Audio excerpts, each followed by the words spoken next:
എല്ലാവർക്കും നമസ്കാരം. Welcome back to Niyans. എണ്ണയിൽ വറുക്കാതെ സമൂസ ഷീറ്റ് കൊണ്ട് തയ്യാറാക്കിയിട്ടുള്ള 2 വ്യത്യസ്ത തരം സ്നാക്കിൻ്റെ റെസിപ്പിയാണ് ഇന്നത്തെ വീഡിയോയിലുള്ളത്.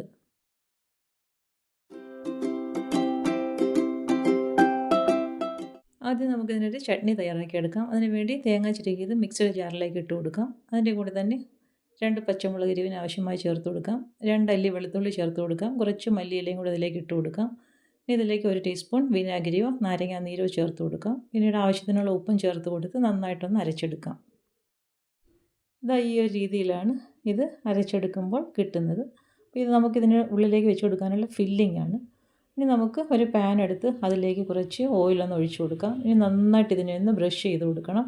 അപ്പോൾ പാനിൻ്റെ ഉൾവശം മുഴുവനും ഒന്ന് ബ്രഷ് ചെയ്ത് കൊടുക്കാം.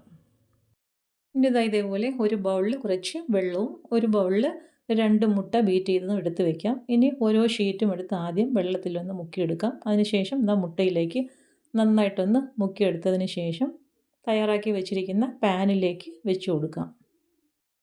ഓരോ ഷീറ്റുകളും ഇങ്ങനെ വെള്ളത്തിൽ മുക്കി മുട്ടയിലും മുക്കിയെടുത്തതിന് ശേഷം പാനിൽ ഒട്ടും വിടവില്ലാതെ ഈ ഒരു രീതിയിൽ നിരത്തി കൊടുക്കാം. നമ്മുടെ ഷീറ്റിൻ്റെയും പാനിൻ്റെയും വലുപ്പത്തിനനുസരിച്ച് ഇതേപോലെ നിരത്തി കൊടുക്കാം. അപ്പോൾ ആദ്യം ഇങ്ങനെ നീളത്തിൽ വെച്ചതിന് ശേഷം ഇനി നമുക്ക് തിരിച്ചൊന്ന് വെച്ച് കൊടുക്കാം. അപ്പോൾ ഈ ഒരു രീതിയിൽ സമോസ ഷീറ്റ് എല്ലാം ഇതിലേക്കൊന്ന് ഫില്ല് ചെയ്ത് വെച്ച് കൊടുക്കാം. ഒട്ടും ഗ്യാപ്പില്ലാതെ ഈ ഒരു രീതിയിൽ ഷീറ്റ് നിരത്തിയതിന് ശേഷം നമുക്ക് തയ്യാറാക്കി വെച്ചിരിക്കുന്ന ചട്നി ഇതിലേക്ക് കുറച്ചൊന്ന് സ്പ്രെഡ് ചെയ്ത് കൊടുക്കാം. അപ്പോൾ ഇതിലേക്ക് വെച്ച് കൊടുക്കുന്ന ഫില്ലിംഗ് ആണ്. ഇതിൻ്റെ കൂടെ തന്നെ കുറച്ച് മുട്ട പുഴുങ്ങിയതും ചെറിയ ചെറിയ പീസസ് ആയിട്ട് കട്ട് ചെയ്ത് വെച്ചിട്ടുണ്ട്. അപ്പോൾ ആദ്യം ചട്നി നിരത്തിയതിന് ശേഷം അതിലേക്ക് ഈ മുട്ട ചെറിയ പീസസ് ആയിട്ട് കട്ട് ചെയ്ത് വെച്ചിരിക്കുന്നതൊന്ന് നിരത്തി കൊടുക്കാം. നമ്മുടെ ആവശ്യത്തിനനുസരിച്ച് എത്രയെന്ന് വെച്ചാൽ ഇതൊക്കെ വെച്ച് കൊടുക്കാം. ഇതൊരു ചിക്കൻ ക്യൂബാണ്, ചെറിയ പീസാണ്. അപ്പോൾ അതും കൂടി ഇതിലേക്കൊന്ന് ഗ്രേറ്റ് ചെയ്തിട്ട് കൊടുക്കുക. അപ്പോൾ നല്ലൊരു ടേസ്റ്റ് കിട്ടും. അപ്പോൾ ഈ ഒരു രീതിയിൽ ചിക്കൻ ക്യൂബും ഇതേപോലെ ഒന്ന് ഗ്രേറ്റ് ചെയ്തിട്ട് കൊടുക്കാം. അതിട്ട് കൊടുത്തതിന് ശേഷം വീണ്ടും നമുക്ക് നേരത്തെ ചെയ്തതുപോലെ തന്നെ ഓരോ ഷീറ്റും എടുത്ത് വെള്ളത്തിൽ മുക്കി മുട്ടയിൽ മുക്കി ഇതേപോലെ നന്നായിട്ടൊന്ന് കവർ ചെയ്തെടുക്കാം. ഫില്ലിംഗ് ഒട്ടും പുറത്ത് കാണാത്ത രീതിയിൽ ആവശ്യമുള്ള അത്രയും ഷീറ്റ് ഇതേപോലെ മുകളിൽ നിരത്തി കൊടുക്കാം. ഈ ഒരു രീതിയിൽ നമുക്ക് ആവശ്യമുള്ള അത്രയും ലെയറുകൾ ഇങ്ങനെ വെച്ച് കൊടുക്കാം. അപ്പോൾ ഇത് ചട്ടിപ്പത്തിരി തയ്യാറാക്കി എടുക്കാനാണ്. അപ്പം ഫില്ലിങ് പുറത്ത് കാണാത്ത രീതിയിൽ ഈ ഒരു രീതിയിൽ വീണ്ടും ഇതേപോലെ ഷീറ്റുകൾ ഓരോന്നും നിരത്തി കൊടുക്കാം.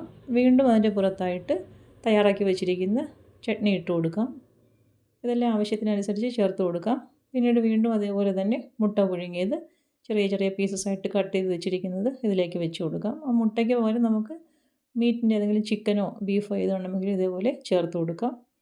അപ്പോൾ മുട്ടയും ഇതേപോലെ നിരത്തി കൊടുത്തതിന് ശേഷം വീണ്ടും ചിക്കൻ ക്യൂബിൻ്റെ പൊടിയും കൂടി ഇട്ട് കൊടുക്കാം. ഇനി അതിൻ്റെ പുറത്തായിട്ട് വീണ്ടും ഇതേപോലെ സമോസ ഷീറ്റ് നിരത്തി കൊടുക്കാം. ഒട്ടും ഗ്യാപ്പില്ലാതെ ഫില്ലിംഗ് ഒട്ടും പുറത്ത് കാണാത്ത രീതിയിൽ നന്നായിട്ട് ഫില്ല് ചെയ്ത് കൊടുക്കാം. വീണ്ടും നേരത്തെ ചെയ്തതുപോലെ തന്നെ അതിൻ്റെ പുറത്തായിട്ട് ചട്നിയും മുട്ടയും ഇട്ട് കൊടുത്തതിന് ശേഷം ഏറ്റവും മുകളിലായിട്ട് വീണ്ടും ഇതേപോലെ ഷീറ്റ് നിരത്തി കൊടുക്കാം. ഈ ഒരു രീതിയിൽ നമുക്ക് പാന് ഫില്ലാകുന്നതുവരെ എത്ര ലെയർ വേണമെങ്കിലും നിരത്തി കൊടുക്കാം. അപ്പോൾ ഇത് നന്നായിട്ടെല്ലാം ഫില്ല് ചെയ്ത് വെച്ചിട്ടുണ്ട്. ഇത് നമുക്ക് ബാലൻസ് ഉള്ള മുട്ട ഇതേപോലെ ഇതിലേക്കൊന്ന് ഒഴിച്ചു കൊടുക്കാം. ഇത് സൈഡെല്ലാം നല്ലതുപോലെ ഒന്ന് പ്രസ് ചെയ്ത് വെച്ച് കൊടുക്കാം. അതിനുശേഷം വീണ്ടും ആ മുട്ടയുടെ ബാറ്റർ ബാലൻസ് ഉള്ളതും കൂടി അതിലേക്ക് അങ്ങ് ഒഴിച്ചു കൊടുക്കാം. സൈഡൊക്കെ ഇതേപോലെ ഒന്ന് താഴ്ത്തി വെച്ച് കൊടുക്കുമ്പോൾ നല്ലൊരു ഷേപ്പൊക്കെ കിട്ടും. അതായത് ഇതേപോലെ മുട്ടയുടെ ബാക്കിയുള്ളതെല്ലാം അതിലേക്ക് ഒഴിച്ചു കൊടുത്തിട്ടുണ്ട്. ഇതേപോലെ നന്നായിട്ടൊന്ന് പ്രസ് ചെയ്ത് കൊടുക്കാം. ഇനി മൂടി വെച്ച് മീഡിയം ഫ്ലെയിമിൽ അടുപ്പിലേക്ക് വെച്ച് കൊടുത്തൊന്ന് വേവിച്ചെടുക്കണം. അപ്പോൾ ഇടയ്ക്കിടയ്ക്ക് ഒന്ന് ഇളക്കി കൊടുത്ത് നോക്കണം. അപ്പോൾ അടിവശം നന്നായിട്ട് മൊരിഞ്ഞ് കിട്ടുന്ന സമയത്ത് മറിച്ചിട്ട് കൊടുക്കാം. ഇതിപ്പോൾ നന്നായിട്ട് പരുവായിട്ടില്ല. വീണ്ടും അടച്ച് വെച്ച് കൊടുക്കുകയാണ്. ഇതേപോലെ നന്നായിട്ട് പരുവാകുന്ന സമയത്ത് ഒന്ന് തിരിച്ചിട്ട് കൊടുക്കാം. വളരെ പെട്ടെന്ന് തന്നെ നമുക്ക് ഈ ഒരു രീതിയിൽ തിരിച്ചിടാൻ പറ്റും. വീണ്ടും മൂടി വെച്ച് കൊടുക്കാം. മൊത്തത്തിൽ ഒരു 7-8 മിനിറ്റ് കൊണ്ട് തന്നെ നന്നായിട്ട് പരുവായി കിട്ടും. ഇപ്പോൾ നല്ലതുപോലെ പരുവായി കിട്ടിയിട്ടുണ്ട്. ഇനി നമുക്കിത് പ്ലേറ്റിലേക്ക് മാറ്റി കൊടുക്കാം. അപ്പോൾ ഈ ഒരു രീതിയിൽ ചട്ടിപ്പത്തിരി ഒന്ന് തയ്യാറാക്കി നോക്കൂ. അപ്പോൾ നമുക്ക് ബാറ്റർ തയ്യാറാക്കാതെയും മാവ് കലക്കാതെയൊക്കെ ഈ ഒരു രീതിയിൽ ചട്ടിപ്പത്തിരി നല്ല സോഫ്റ്റായിട്ട് തന്നെ തയ്യാറാക്കിയെടുക്കാം. ഇതൊന്ന് കട്ട് ചെയ്തെടുക്കാം. അതായത് കട്ട് ചെയ്യുന്ന കാണുമ്പോൾ തന്നെ അറിയാമല്ലോ എത്രത്തോളം സോഫ്റ്റ് ആണെന്നുള്ളത്. അപ്പോൾ വളരെ ഈസി ആയിട്ട് തന്നെ ഈ ഒരു രീതിയിൽ ഇങ്ങനെ തയ്യാറാക്കിയെടുക്കാൻ പറ്റും. അപ്പോൾ ഈ ഒരു രീതിയിൽ എല്ലാവരും ഇതൊന്ന് ട്രൈ ചെയ്ത് നോക്കൂ. അപ്പോൾ നോമ്പ് തുറയ്ക്ക് ചായയുടെ കൂടെ ഈ ഒരു ഐറ്റം ഒന്ന് ഇങ്ങനെ ട്രൈ ചെയ്ത് നോക്കൂ. അതായത് കണ്ടില്ലേ എത്രത്തോളം ലെയർ ഉണ്ടെന്നും നല്ല സോഫ്റ്റ് ആണെന്നുള്ളത്. അപ്പോൾ തീർച്ചയായിട്ടും ഇതിങ്ങനെ ഒന്ന് ട്രൈ ചെയ്ത് നോക്കൂ. അടുത്ത ഐറ്റം ഇതേ ഫില്ലിങ് വെച്ച് തന്നെ നമുക്ക് തയ്യാറാക്കിയെടുക്കാം. അപ്പോൾ ഇതാ സമൂസ ഷീറ്റ് വെള്ളത്തിലും മുട്ടയിലും മുക്കിയെടുത്തതിന് ശേഷം രണ്ടെണ്ണം ഇതേപോലെ ഇങ്ങനെ ഒന്ന് വെച്ച് കൊടുക്കാം.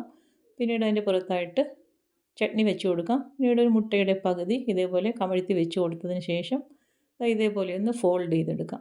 അപ്പോൾ ഒരു ബോക്സ് ടൈപ്പായിട്ടാണ് ചെയ്തെടുക്കുന്നത്. ആദ്യം അടിവശത്തിട്ടിരിക്കുന്ന ഷീറ്റ് മടക്കി കൊടുത്തതിന് ശേഷം മുകളിലത്തെ ഇതേപോലെ മടക്കി ഇതേപോലെ ബോക്സ് ആക്കി എടുക്കാം. ഇങ്ങനെ ഓരോന്നും ഈ ഒരു രീതിയിൽ തയ്യാറാക്കിയെടുക്കാം.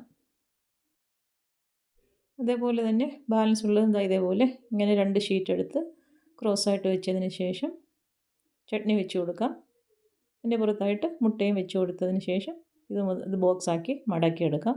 അപ്പോൾ നമുക്ക് വളരെ ഈസി ആയിട്ട് തന്നെ സവാളയൊന്നും വഴട്ടാതെ തന്നെ ഈ ഒരു രീതിയിൽ ഈ സ്നാക്ക് തയ്യാറാക്കിയെടുക്കാൻ പറ്റും. നല്ല ടേസ്റ്റാണ്. ഈ ഒരു രീതിയിൽ ഇങ്ങനെയൊന്ന് ട്രൈ ചെയ്ത് നോക്കൂ. എല്ലാം ഈ ഒരു രീതിയിൽ തയ്യാറാക്കിയതിന് ശേഷം സ്റ്റീമറിലേക്ക് വെച്ച് കൊടുത്ത് ആവി കയറ്റി വേവിച്ചെടുക്കാനാണ്. അതാ എല്ലാം ഇതേപോലെ ബോക്സ് ആക്കി എടുക്കാം. ഇനി നമുക്ക് വെള്ളം നിറച്ചതിന് ശേഷം സ്റ്റീമറിലേക്ക് വെച്ച് കൊടുക്കാം. വെച്ച് കൊടുത്തതിന് ശേഷം മൂടി വെച്ച് അടുപ്പിലേക്ക് വെച്ച് കൊടുത്ത് വേവിച്ചെടുക്കാം. അപ്പോൾ ഇതാ എല്ലാം നന്നായിട്ട് വെന്ത് വന്നിട്ടുണ്ട്. ഇനി അടുപ്പിൽ നിന്ന് മാറ്റി പ്ലേറ്റിലേക്ക് വെച്ച് കൊടുക്കാം. അപ്പോൾ സമൂസ ഷീറ്റും ഒരേ തരം ഫില്ലിങ്ങും കൊണ്ട് 2 തരം സ്നാക്ക് ഇതേപോലെ ഈസി ആയിട്ട് തയ്യാറാക്കിയെടുക്കാൻ പറ്റും.